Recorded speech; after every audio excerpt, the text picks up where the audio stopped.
नमस्कार। आज हम हर छात्र और छात्रा का डेटा कलेक्ट करने के बारे में जो हमने student database management information system जो कि UDAIS का एक अभिन्न अंग है, उसके अंतर्गत जो छात्र छात्रावार आंकड़ा एकीकृत डाइस 2016-17 के लिए जो फॉर्मेट बनाया है, उस फॉर्मेट के हर बिंदु के बारे में आपसे चर्चा करेंगे और उसमें हमें किन ये प्रपत्र भरने में हमें किन बातों का खास ध्यान रखना है, उसके ऊपर हम कुछ दृष्टि डालेंगे। ये फॉर्मेट भरने से पहले मैं आपको ये बता देना ज़रूरी समझता हूँ कि इस फॉर्मेट और इस फॉर्मेट से संबंधित सभी तरह की जानकारियाँ तथा इस फॉर्मेट को जब हम कंप्यूटराइज करेंगे तो उसके लिए जो वेबसाइट है, उस वेबसाइट का नाम है student.udais.in student.udise.in student.in। यदि आपको student.udais.in तथा इस डेटा कैप्चर फॉर्मेट आंकड़ा संग्रह प्रपत्र जो छात्र छात्रावार आंकड़ा संग्रह प्रपत्र है, यदि आपको उसके बारे में कोई इन्फॉर्मेशन देनी हो या कोई उसमें कोई क्वेरीज पूछनी हो, कोई प्रश्न हो आपके, तो आप एक टोल फ्री नंबर पर भी आप हमसे बात कर सकते हैं। वो टोल फ्री नंबर है 1800-116200। ये हमारा टोल फ्री नंबर है 1800-116200। आप इस पर हमें कभी भी कॉल करके प्रपत्र के बारे में या सॉफ्टवेयर के बारे में, UDAIS वेबसाइट के बारे में, student.udais.in वेबसाइट के बारे में कुछ भी जानकारी लेना चाहें वो हम इस पर आपको दे सकते हैं।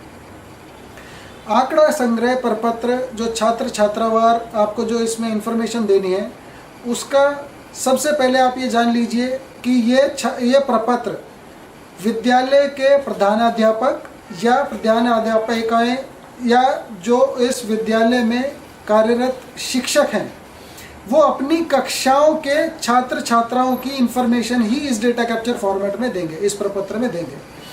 और ये इंफॉर्मेशन, जो भी इंफॉर्मेशन आप इन वेरिएबल्स में, जो भी इंफॉर्मेशन आप इस प्रपत्र में बिंदुवार देंगे, वो इंफॉर्मेशन आप अपनी मन मर्जी से ना दे के आपके रिकॉर्ड्स में, जो कि रिकॉर्ड्स आपके student register, admission form and admission register या अटेंडेंस रजिस्टर जो आपकी कक्षा में होता है, उसमें से देखकर ही इसमें लिखें तो उचित होगा। छात्र छात्रावार आंकड़ा संग्रह प्रपत्र 2016-17 का जो पहला वेरिएबल है, पहला जो कॉलम है, वो है आपको जो भरना है वो है UDAIS कोड। ये UDAIS कोड, जिसको कि स्कूल कोड भी कहा जाता है या विद्यालय का जो कोड होता है, ये 11 अंकों का एक यूनिक UDAIS कोड है। एक कोड दिया गया है जो जितने भी स्कूल UDAIS के अंतर्गत कवर हुए हैं, जिन्होंने भी अभी तक अपने विद्यालय का डेटा, विद्यालय की इंफॉर्मेशन, विद्यालय का आंकड़ा UDAIS unified district information system for education, एकीकृत जिला शिक्षा सूचना प्रणाली के अंतर्गत जिन्होंने भी अभी तक हमें डेटा दिया है, उनको एक हर विद्यालय को यूनिक UDAIS कोड दिया गया है। आप वो 11 अंकों का UDAIS कोड ही यहाँ पर लिखेंगे। उसके बाद जो वेरिएबल है, नेक्स्ट कॉलम जो है, अगला जो वेरिएबल है, अगला बिंदु जो है, वहाँ पर है आपको अपने विद्यालय का पूरा नाम बताना है, विद्यालय का पूरा नाम। और वो विद्यालय का पूरा नाम आप इस प्रपत्र में लिखेंगे। उसके बाद जिस कक्षा के बच्चों की इंफॉर्मेशन की, जिस कक्षा के बच्चों की सूचना आप इस प्रपत्र में भरने वाले हैं, उस कक्षा का नंबर। उदाहरण के लिए अगर आप 7वीं कक्षा के बच्चों की सूचना इस प्रपत्र में भरने वाले हैं, तो क्लास के सामने 7 लिखेंगे, नंबर में जो 7 लिखते हैं वो 7 लिखेंगे। उसके बाद है सेक्शन, संवर्ग। अगर किसी कक्षा में एक से ज़्यादा संवर्ग हैं, मान लीजिए क्लास 7 में, कक्षा 7 में 7वीं अ, 7वीं बी, 7वीं स, इस तरह से अगर A, B, C 3 सेक्शंस हैं, तो कक्षा 7वीं अ के लिए आप लिखेंगे कक्षा में 7 और संवर्ग या सेक्शन में अ या A। तो 7th A के बच्चों की इंफॉर्मेशन आप इस प्रपत्र पे दे रहे हैं। इसी तरह जो भी संवर्ग की इंफॉर्मेशन, जो भी कक्षा और जो भी संवर्ग, तो आप वो क्लास और सेक्शन में उसकी इंफॉर्मेशन लिखेंगे। एकेडमिक ईयर, वार्षिक सत्र, जिस सत्र के डेटा के लिए आप, जिस सत्र के इंफॉर्मेशन आप ये दे रहे हैं वो सत्र 2016-17 है। तो हमारा जो करंट एकेडमिक ईयर है, हमारा जो अभी जो एकेडमिक ईयर चल रहा है, जो वार्षिक सत्र चल रहा है, वो है 2016-17। वो यहाँ पे डेटा कैप्चर फॉर्मेट में पहले से प्रिंटेड है। अब बिंदुवार चर्चा करते हुए पहला वेरिएबल, पहला जो बिंदु है जिसके ऊपर आपको इंफॉर्मेशन, जिसके लिए आपको हर छात्र छात्रा की सूचना देनी है, वो है विद्यार्थी का आधार नंबर। आधार नंबर एक 12 अंकों का यूनिक कोड है, एक यूनिक आईडी है, जो भारत के हर नागरिक और हर बच्चे, जो भी चाहे वो स्कूल में हो और जो 5 वर्ष की उम्र से ज़्यादा के जो बच्चे हैं, उन सभी बच्चों को ये आधार नंबर दिया जा रहा है और अभी तक बहुतों को दिया जा चुका है। तो विद्यालय में जिस बच्चे की आप ये अब इन्फॉर्मेशन इसमें भर रहे हैं, जिस बच्चे की, जिस छात्र छात्रा की सूचना आप इस प्रपत्र में लिखने लगे हैं, उसका 12 अंकों का आधार आपको यहाँ पर लिखना है। अगर ये आधार नंबर किसी बच्चे के पास नहीं है तो आप इस कॉलम को, आप इस बिंदु को खाली छोड़ देंगे, इसमें कुछ नहीं लिखेंगे। अगर बच्चे के पास आधार है तो आप उस आधार नंबर को आधार कार्ड से मैच करके, तुलना करके, वेरीफाई करके, उससे एक बार चेक करके तभी यहाँ पर आप आधार नंबर लिखेंगे। ये आधार नंबर हो सकता है आपने अपने रजिस्टर में, एडमिशन रजिस्टर में या अपने अटेंडेंस रजिस्टर में छात्र छात्राओं के नाम के सामने भी लिखा हो। अगर नहीं लिखा है तो उसको लिख लेना चाहिए, ताकि आगे हमेशा के लिए काम आएगा। ये 12 अंकों का यूनिक आधार नंबर आपको यहाँ पर लिखना है। दूसरा बिंदु, दूसरा प्रश्न या दूसरा वेरिएबल जो इस डेटा कैप्चर फॉर्मेट में, आंकड़ा संग्रह प्रपत्र में है, वो है छात्र या छात्रा का नाम। आप इस वेरिएबल में, आप इस कॉलम में, आप इस सूचना में छात्र या छात्रा का पूरा नाम वो यहाँ पर लिखेंगे। आप उसका छोटा नाम नहीं लिखेंगे। मान लीजिए अगर आपका नाम, किसी छात्र का नाम नवीन कुमार भाटिया है, तो आप वहाँ पर न बिंदु कु बिंदु भाटिया नहीं लिखेंगे। वहाँ पूरा नाम नवीन कुमार भाटिया, वो पूरा नाम लिखेंगे। छात्र या छात्रा का पूरा नाम लिखना है। ये नाम आप, अगर उस छात्र या छात्रा के पास आधार नंबर है तो आधार कार्ड पर जो नाम लिखा गया है वही नाम आप यहाँ पर लिखेंगे। अगर छात्र या छात्रा के पास आधार कार्ड नहीं है, आधार नंबर नहीं है, तो आप ये छात्र या छात्रा का नाम आपके एडमिशन रजिस्टर में, स्टूडेंट के, विद्यार्थी के एडमिशन रजिस्टर या एडमिशन फॉर्म में जो नाम लिखा गया है वो नाम यहाँ पर लिखेंगे। इसी तरह अगला जो हमारा बिंदु है, अगला जो वेरिएबल है, वो है पिता का नाम। पिता का नाम जो आधार कार्ड पे लिखा गया है, यदि आधार कार्ड है। यदि आधार कार्ड नहीं है तो एडमिशन फॉर्म या एडमिशन रजिस्टर में जो पिता का नाम लिखा गया है, उस विद्यार्थी के पिता का नाम वो यहाँ पर पूरे अक्षरों में लिखना है, पूरा नाम लिखना है। इसी तरह तीसरे बिंदु में माता का नाम लिखना है। माता का नाम भी आप एडमिशन फॉर्म या एडमिशन रजिस्टर से देखकर ही लिखेंगे और पूरा नाम लिखेंगे। छात्र का नाम या छात्रा का नाम, उनके पिता का नाम, माता का नाम आपको खाली नहीं छोड़ना है। आधार नंबर अगर छात्र छात्रा का नहीं है तो आप खाली छोड़ सकते हैं, लेकिन पिता का नाम, माता का नाम आपको खाली नहीं छोड़ना है। उसके बाद अगला जो हमारा प्रश्न है, प्रश्न नंबर 5, उसमें आपको छात्र या छात्रा के जन्म की तिथि, जो कि आपके एडमिशन रजिस्टर में भी लिखी होगी, और अगर स्टूडेंट के पास, अगर विद्यार्थी के पास आधार कार्ड है, उस आधार कार्ड में भी लिखी होगी। आधार कार्ड पर जो जन्म तिथि लिखी है वही जन्म तिथि आप इस प्रपत्र में लिखेंगे हर स्टूडेंट के सामने। अब जन्म तिथि लिखने का एक तरीका है, जन्म तिथि लिखने का एक फॉर्मेट है। पहले 2 अंकों में आप दिन लिखेंगे, डे, फिर 2 अंकों में महीना, मंथ लिखेंगे, और 4 अंकों में साल लिखेंगे। अगर मान लीजिए किसी छात्र के जन्म की तिथि 22 जनवरी 1982 है, तो आप यहाँ पर जन्म की तिथि कैसे लिखेंगे? 22/01/1982 वो आप इस तरह से, इस फॉर्मेट में आप छात्र या छात्रा के जन्म की तिथि लिखेंगे। ये भी आपको ज़रूर प्रोवाइड करनी है, खाली नहीं छोड़नी है। ये कॉलम आपको जरूर भरना है, ये सूचना आपको जरूर देनी है। अगला जो वेरिएबल है, छठा नंबर वेरिएबल जो है वो है छात्र का जेंडर, छात्र का लिंग। अगर छात्र या छात्रा, अगर विद्यार्थी लड़का है तो उसके लिए आप कोड संख्या 1 लिखेंगे। अगर विद्यार्थी लड़की है तो आप उसके लिए कोड 2 लिखेंगे। यदि छात्र या छात्रा, यदि विद्यार्थी बॉय या गर्ल, लड़का या लड़की नहीं है, तो आप उसके लिए थर्ड जेंडर, अदर्स या ट्रांसजेंडर 3 कोड लिखेंगे उसके लिए। उसके बाद 7वां नंबर वेरिएबल, 7वां प्रश्न जो इस प्रपत्र में है वो है सोशल कैटेगरी, या जिसको कि सामाजिक वर्ग या कास्ट या कोटि भी कहा जाता है।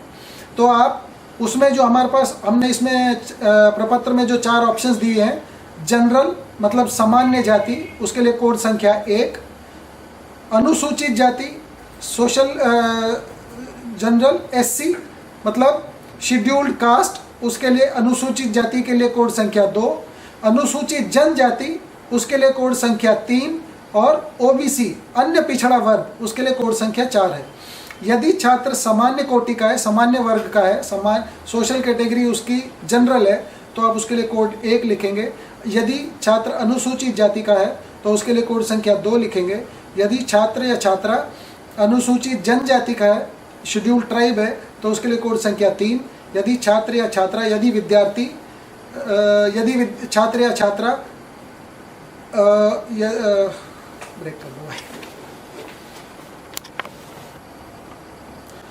प्रश्न नंबर 7 पर हम पूछ रहे हैं विद्यार्थी की सोशल कैटेगरी, यानी विद्यार्थी का सामाजिक वर्ग या जिसको कोटि भी कहा जाता है। सामाजिक वर्ग, सोशल कैटेगरी या कोटि में 4 ऑप्शंस दिए गए हैं, 4 ऑप्शंस हैं यहाँ पर। जनरल यानी सामान्य कोटि, सामान्य जाति। 2 जिसमें हम अनुसूचित जाति, शेड्यूल कास्ट। शेड्यूल ट्राइब के लिए कोड 3, शेड्यूल ट्राइब को अनुसूचित जनजाति कहा जाता है। और इसी तरह OBC अन्य पिछड़ा वर्ग, जिसके लिए कोड 4 है। यदि विद्यार्थी सामान्य जाति का है तो उसके लिए कोड संख्या 1 लिखेंगे। यदि विद्यार्थी अनुसूचित जाति का है तो उसके लिए कोड संख्या 2 लिखेंगे। यदि विद्यार्थी अनुसूचित जनजाति का है तो उसके लिए कोड संख्या 3, और यदि विद्यार्थी किसी अन्य पिछड़े वर्ग से है तो कोड संख्या 4 लिखेंगे।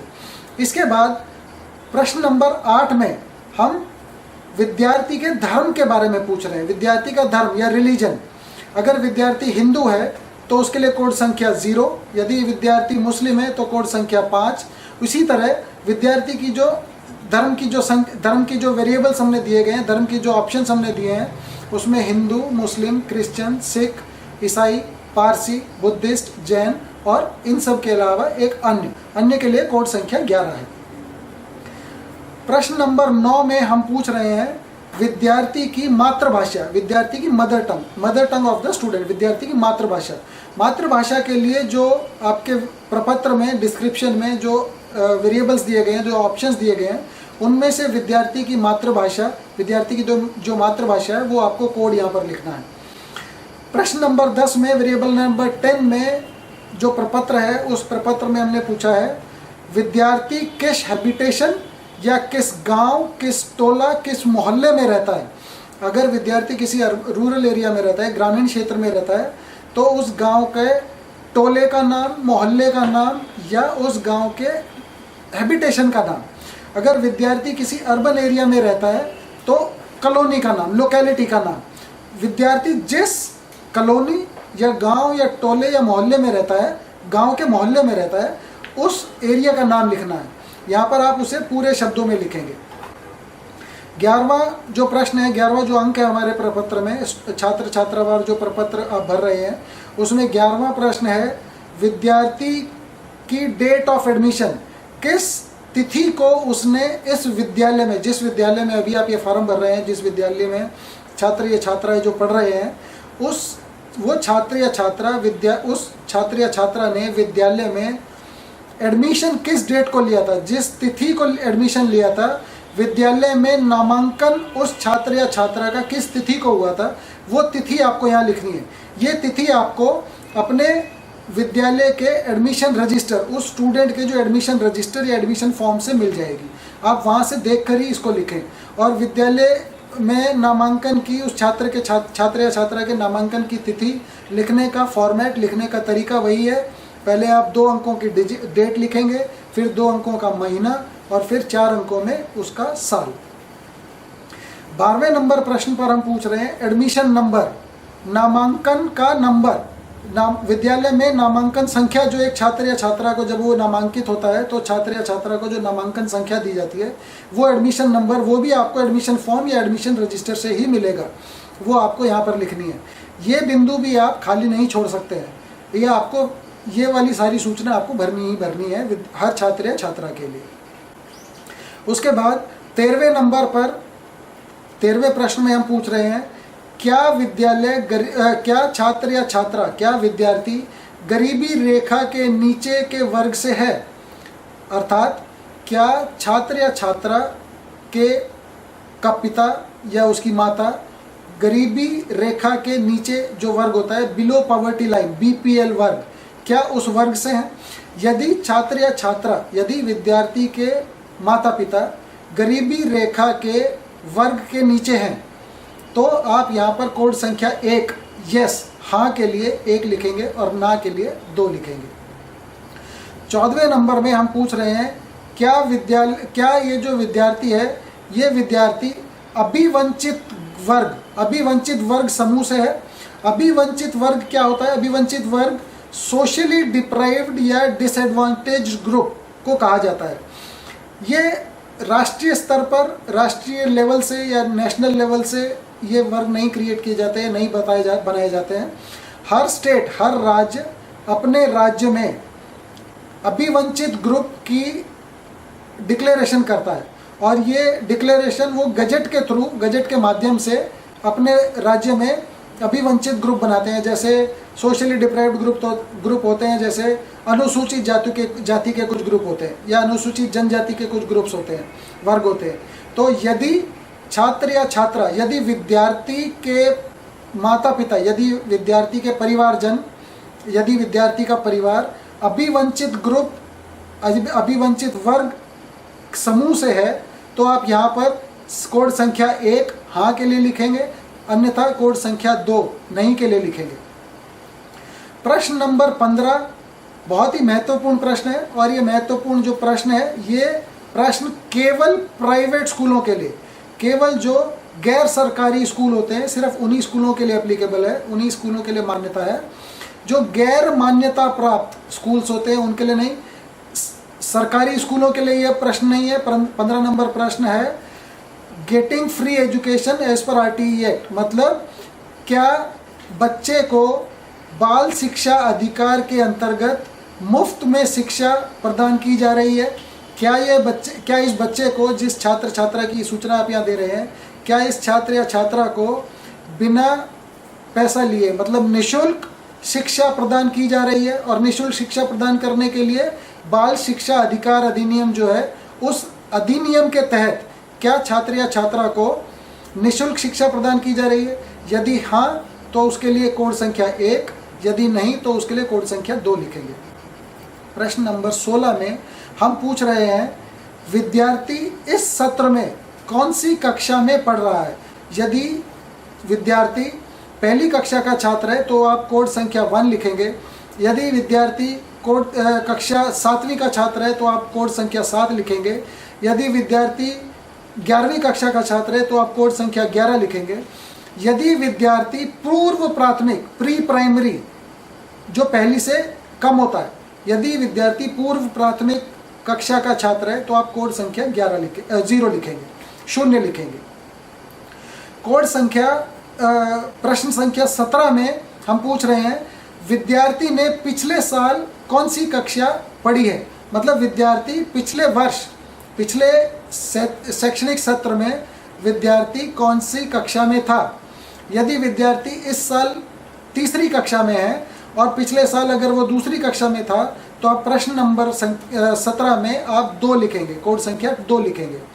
यदि विद्यार्थी इस साल पहली कक्षा में है और उसने पिछले साल, पिछले पूर्व शैक्षणिक सत्र में किसी भी कक्षा में पढ़ाई नहीं की है, मतलब पूर्व प्राथमिक उसने अगर नहीं की है तो आप कोड संख्या वहाँ पे 0 लिखे 99 लिखेंगे।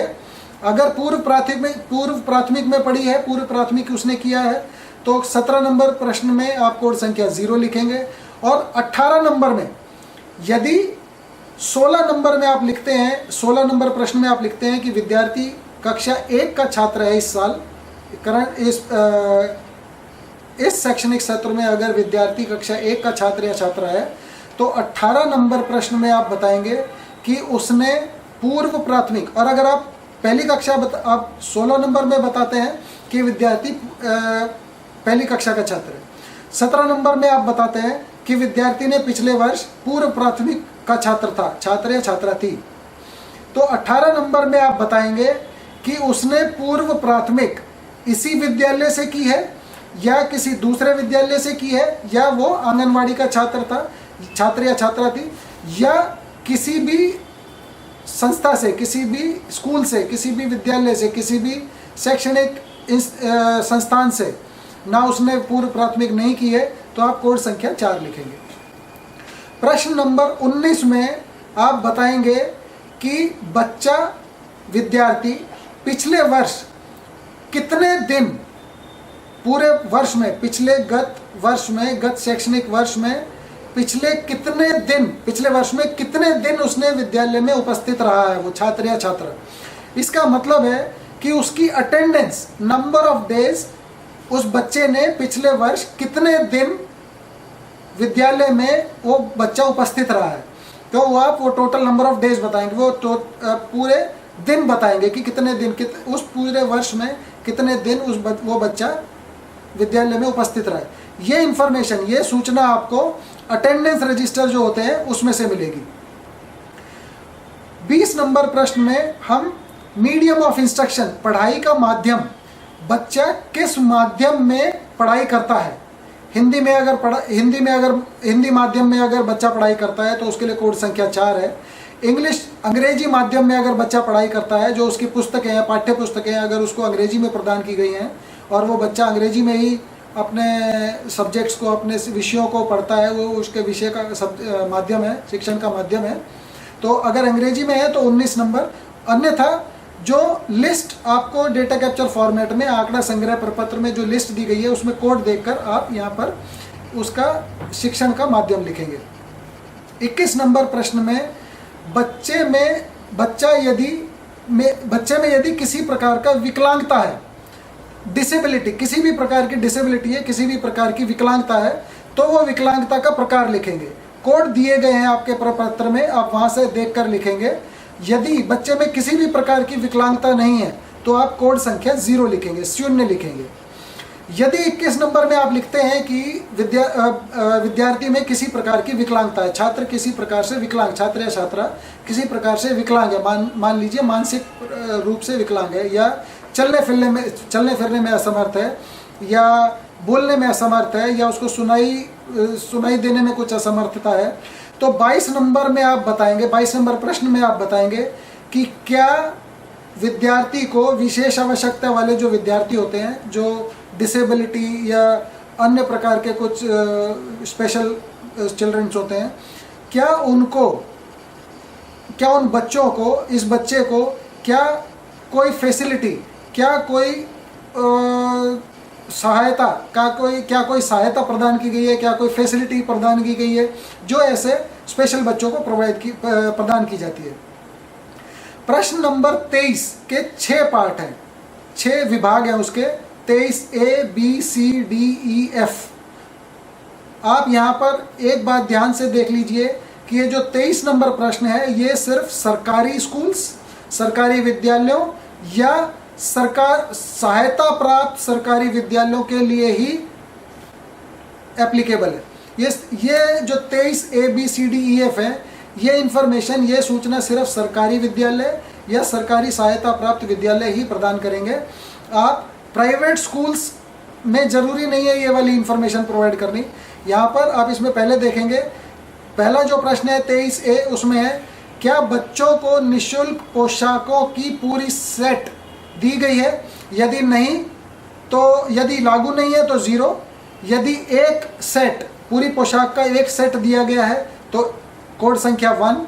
यदि पूरी पोशाक के 2 सेट दिए गए हैं तो कोड संख्या 2। यदि पूरी पोशाक ना देकर कुछ पार्शियली आंशिक पोशाक दी गई है तो कोड संख्या 3 लिखेंगे।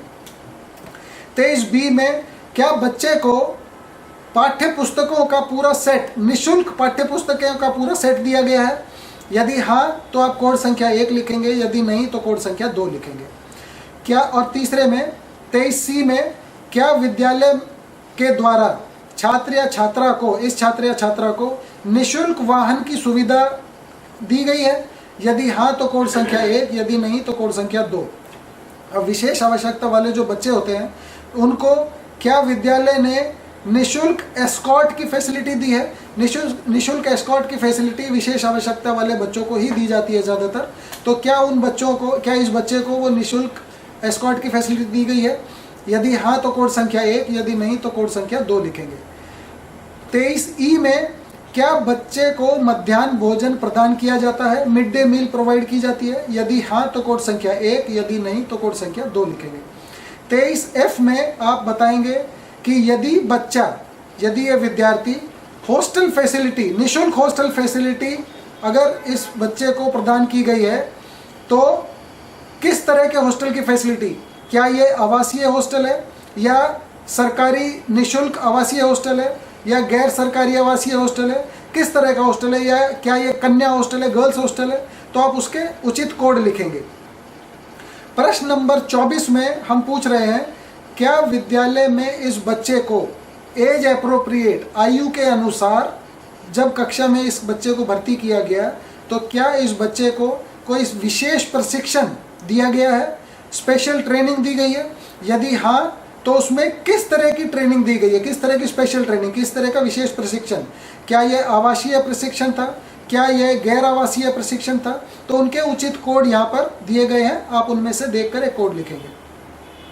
प्रश्न नंबर 25 में हम पूछ रहे हैं क्या बच्चा बेघर है? यहाँ पूछने का सिर्फ एक ही तात्पर्य है कि क्या बच्चा अपने माता पिता या किसी गार्जियन या अभिभावक उनकी संरक्षण में है, या बच्चा अपने माता पिता या किसी वयस्क या अभिभावक की संरक्षण में नहीं है। तो उसके लिए अगर बच्चा अपने माता पिता या अभिभावक या किसी वयस्क की संरक्षण में है तो कोड संख्या 1 लिखेंगे। यदि बच्चा अपने माता पिता, अभिभावक या किसी वयस्क की संरक्षण में नहीं है, विदाउट एडल्ट प्रोटेक्शन है, तो आप कोड संख्या 2 लिखेंगे। प्रश्न नंबर 26, 27 और 28 यह परीक्षा परिणामों से रिलेटेड है, परीक्षा परिणामों से मिश्रित है। आप यहाँ पर प्रश्न नंबर 26 में यहाँ पूछा गया है कि क्या बच्चे ने पिछले वर्ष, पिछले शैक्षणिक सत्र में, गत शैक्षणिक सत्र में हुए एनुअल एग्ज़ाम, वार्षिक परीक्षा में पार्टिसिपेट किया, वार्षिक परीक्षा उसने दी है, क्या उसने वार्षिक परीक्षा में भाग लिया था? यदि हाँ तो कोड संख्या 1 लिखेंगे, यदि ये नहीं तो कोड संख्या 2 लिखेंगे। अब बच्चा यदि पिछले वर्ष गत शैक्षणिक सत्र में वार्षिक परीक्षा में उपस्थित था, उसने वार्षिक परीक्षाएं दी हैं, तो क्या उसने 27 नंबर में आप बताओगे कि क्या उसने वो परीक्षा उत्तीर्ण की है, क्या उसने वो परीक्षा पास कर ली है? यदि हाँ तो कोड संख्या 1, यदि नहीं तो कोड संख्या 2 लिखेंगे। 28 नंबर प्रश्न में आप लिखेंगे कि उस विद्यार्थी ने, उस बच्चे ने, उस छात्र या छात्रा ने पिछले वर्ष वार्षिक परीक्षा में कितने परसेंट अंक, कितने प्रतिशत उसके अंक आए हैं, वो आप यहाँ पर लिखेंगे। प्रश्न नंबर 29 में हम जो पूछ रहे हैं वो सिर्फ कक्षा 11वीं और 12वीं के छात्रों से ही रिलेटेड है। ये सूचना प्रश्न नंबर 29 में जो सूचना आपने देनी है, आप जो छात्र छात्राओं की सूचना भर रहे हैं, वो प्रश्न नंबर 29 केवल 11वीं और 12वीं कक्षा के छात्र छात्राओं से ही रिलेटेड है। सिर्फ उन्हीं के लिए आपको प्रोवाइड करनी, उन्हीं के लिए आपको ये सूचना देनी है। यहाँ पे आपको बताना है कि छात्र या छात्रा किस संकाय में पढ़ रहा है। संकाय मतलब स्ट्रीम, किस स्ट्रीम में, क्या वो आर्ट्स में पढ़ रहा है, क्या वो साइंस स्ट्रीम में पढ़ रहा है, क्या वो कॉमर्स स्ट्रीम में पढ़ रहा है, या किसी वोकेशनल स्ट्रीम में पढ़ रहा है। या इनमें से इनके अलावा किसी और स्ट्रीम में पढ़ रहा है तो उनके लिए कोड है। आर्ट्स के लिए 1, कोड संख्या 1, साइंस के लिए 2, आर्ट्स साइंस, कॉमर्स के लिए 3, वोकेशनल के लिए 4 और एनी अदर किसी और संकाय इन आर्ट्स साइंस कॉमर्स और वोकेशनल के अलावा यदि किसी और संकाय में पढ़ रहा है तो उसके लिए कोड संख्या 5 लिखेंगे। प्रश्न नंबर 30, यह प्रश्न केवल 9वीं से लेके 12वीं तक, 9वीं 10वीं 11वीं 12वीं के बच्चों के लिए ही लागू होता है। तो यहाँ पर आपको बताना है कि ये बच्चा, ये छात्र या छात्रा, ये विद्यार्थी किस विभाग या किस शाखा में पढ़ रहा है। वोकेशनल एजुकेशन के अगर कुछ बच्चे होते हैं, अगर कुछ बच्चे वोकेशनल स्ट्रीम में पढ़ रहे हैं तो वोकेशनल के किस सब्जेक्ट में ये पढ़ रहे हैं, किस विभाग में पढ़ रहे हैं, जैसे ऑटोमेटिव, इस तरह के जो वोकेशनल सब्जेक्ट्स होते हैं। अगर छात्र या छात्रा ने वो कोई एक सब्जेक्ट लिया हुआ है, अगर कोई एक वो वोकेशनल स्ट्रीम ली हुई है तो वो वोकेशनल का कौन सा ट्रेड या कौन से सेक्टर में है, तो वो आपको प्रश्न नंबर 30 में बताना है। प्रश्न नंबर 31 के भी 3 भाग हैं, अ ब स, ए बी सी, जिसमें कि हम आपसे पूछ रहे हैं, जो इसमें कि आपको जो इन्फॉर्मेशन लिखनी है, जो आपको सूचना देनी है। ये प्रश्न भी केवल सरकारी स्कूल्स, सरकारी मान्यता प्राप्त स्कूल, सरकारी स्कूल तथा सरकारी सहायता प्राप्त school, government schools and government aided schools के लिए ही लागू है। तो वहाँ पर आप पहले बताएंगे, पहले 31 अ में बताएंगे कि क्या बच्चे को आयरन और फॉलिक टैबलेट्स दी गई हैं, यदि हाँ तो कोड संख्या 1, यदि नहीं तो कोड संख्या 2 आप लिखेंगे। 31 ब में आप बताएंगे कि क्या बच्चे को डीवॉर्मिंग टैबलेट होता है पेट के कीड़े जो मारने के लिए जो गोलियां होती हैं, पेट के कीड़े निकालने के लिए, उनको दूर करने के लिए जो गोलियां होती हैं, तो क्या ये डीवॉर्मिंग टैबलेट बच्चे को दी गई है, यदि हाँ तो कोड संख्या 1, यदि नहीं तो कोड संख्या 2 लिखेंगे। 31 सी में आप बताएंगे कि क्या बच्चे को विटामिन ए की सप्लीमेंट, विटामिन ए की गोलियां या विटामिन ए के सप्लीमेंट या विटामिन ए के पाउडर्स, इस तरह के विटामिन ए के सप्लीमेंट बच्चे को प्रदान किए गए हैं कि नहीं स्कूल की तरफ से निःशुल्क, यदि हाँ तो कोड संख्या 1 लिखेंगे, यदि नहीं तो कोड संख्या 2 लिखेंगे।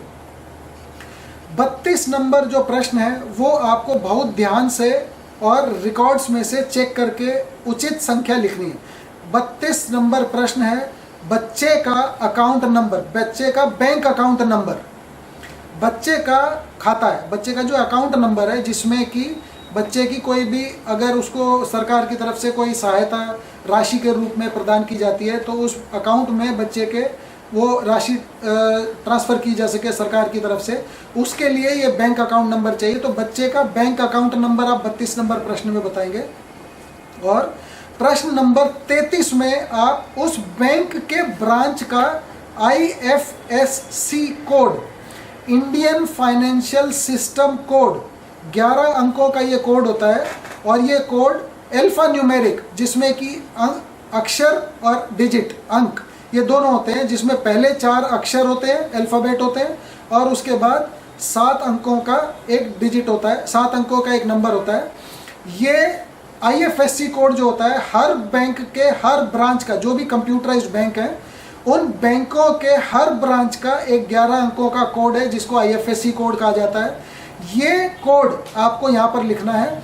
ये कोड उस बच्चे का अकाउंट, जिस विद्यार्थी की इंफॉर्मेशन, जिस विद्यार्थी की आप सूचना दे रहे हैं, उस बच्चे का जो बैंक अकाउंट है ये किस ब्रांच में है, उस ब्रांच का IFSC कोड आपको प्रश्न नंबर 33 में लिखना है। प्रश्न नंबर 32 और 33 को मद्देनजर रखते हुए ही भारत सरकार की तरफ से या राज्य सरकार की तरफ से जो भी बच्चे को सहूलतें, बच्चे को कोई कैश ट्रांसफ़र करना है, बच्चे को कोई भी फैसिलिटीज़ देनी है, तो उनके लिए जो भी अमाउंट ट्रांसफ़र होगा वो इस बैंक अकाउंट और इस IFSC कोड के ज़रिए ही ट्रांसफ़र होगा। ये बैंक अकाउंट आप बच्चे के रिकॉर्ड से देख के ही लिखें। प्रश्न नंबर 34 में हम मोबाइल संख्या पूछ रहे हैं। मोबाइल नंबर 10 अंकों का मोबाइल नंबर, चलता हुआ मोबाइल नंबर 10 अंकों का वैध मोबाइल नंबर आपको लिखना है। यदि बच्चे का मोबाइल नंबर आपके पास है तो आप बच्चे का मोबाइल नंबर लिखिए, अन्यथा बच्चे के माता या पिता या अभिभावक या उसके संरक्षक का मोबाइल नंबर आप यहाँ पर लिख सकते हैं। 35 नंबर प्रश्न में ईमेल एड्रेस, बच्चे का ईमेल एड्रेस, यदि बच्चे का कोई ईमेल एड्रेस है वैलिड ईमेल एड्रेस तो वो आप यहाँ लिख सकते हैं। अन्यथा बच्चे के माता या पिता या अभिभावक या उनके संरक्षक, मतलब बच्चे के फादर मदर या उनके गार्जियन का email address, valid email address आप यहाँ पर लिखेंगे। पूरे प्रपत्र में आपको कहीं भी किसी भी प्रकार की कोई शंका हो, किसी भी बिंदु पर आपको कोई चीज़ समझ नहीं आ रही हो, तो आप हमसे डायरेक्ट पूछ सकते हैं। एक फ़ोन नंबर है, एक टोल फ्री नंबर है, जिस टोल फ्री नंबर पर आप हमें कॉल कर सकते हैं।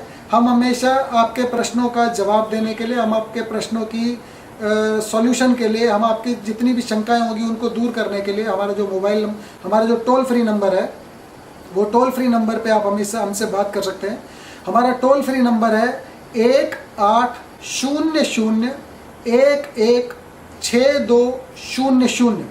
टोल फ्री नंबर एक बार फिर सुन लीजिए, 1800-116200। ये हमारा टोल फ्री नंबर है, जिस पर आप कभी भी किसी भी प्रकार की शंका, आपको जो प्रपत्र भरने में या इस स्कीम के बारे में, छात्र छात्रावार आंकड़ा संग्रह प्रपत्र के बारे में, student database management information system के बारे में, या यूडाइस जिला शिक्षा सूचना प्रणाली, एकीकृत जिला शिक्षा सूचना प्रणाली के बारे में किसी भी तरह की आपको अगर कोई कन्फ्यूजन है, किसी भी तरह के आपके कोई प्रश्न है, आपके मन में कोई विचार है, आप हमसे शेयर कर सकते हैं इस टोल फ्री नंबर पर। आंकड़ा संग्रह प्रपत्र, चाहे वो यूडाइस का हो, चाहे आप student database management information system का हो, छात्र छात्रावार आंकड़ा संग्रह प्रपत्र, या इससे संबंधित किसी भी तरह की जानकारी आपको चाहिए, तो एक तो आप हमें टोल फ्री नंबर पर कॉल कर सकते हैं, या आप हमें ईमेल भी कर सकते हैं। हमारे ईमेल एड्रेसेस हैं arunmehta@nupa.org। आप इसको फिर से सुन लीजिए। हमारे ईमेल एड्रेसेस में आप ईमेल भेज सकते हैं, किसी भी अपनी किसी भी प्रकार की शंका, छात्र छात्रावार आंकड़ा संग्रह प्रपत्र से संबंधित कोई भी आप हमसे प्रश्न पूछना चाहते हैं तो आप हमें ईमेल भेज सकते हैं।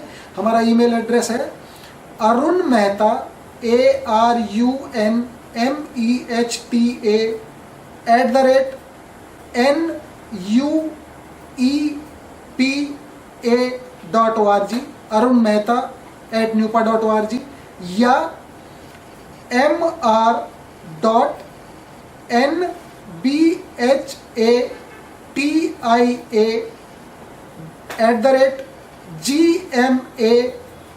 mr.nbhatia@gmail.com, मतलब mr.nbhatia@gmail.com, mr.nbhatia@gmail.com। इस पर भी आप ईमेल भेज सकते हैं, या आप हमारे टोल फ्री नंबर पर कॉल कर सकते हैं। पूरी स्कीम, पूरे आंकड़ा संग्रह प्रपत्र, या इसको किस तरह से कंप्यूटराइज किया जाएगा, इससे संबंधित जितने भी आपकी कोई शंकाएं हैं, उनके लिए आप हमारी वेबसाइट पर भी जाकर ये सूचना देख सकते हैं। हमारी वेबसाइट का एड्रेस है student.udais.in। हमारी वेबसाइट एड्रेस आप फिर से सुन लीजिए, student.udise.in, student.udais.in। छात्र छात्रावार आंकड़ा संग्रह प्रपत्र या इससे संबंधित कोई भी जानकारी आप हमारी इस वेबसाइट से ले सकते हैं। हमारे ईमेल पे आप भेज सकते हैं जो भी आपको इससे संबंधित अगर कोई प्रश्न है, या आप हमारे टोल फ्री नंबर पे हमसे डायरेक्ट बात कर सकते हैं। धन्यवाद।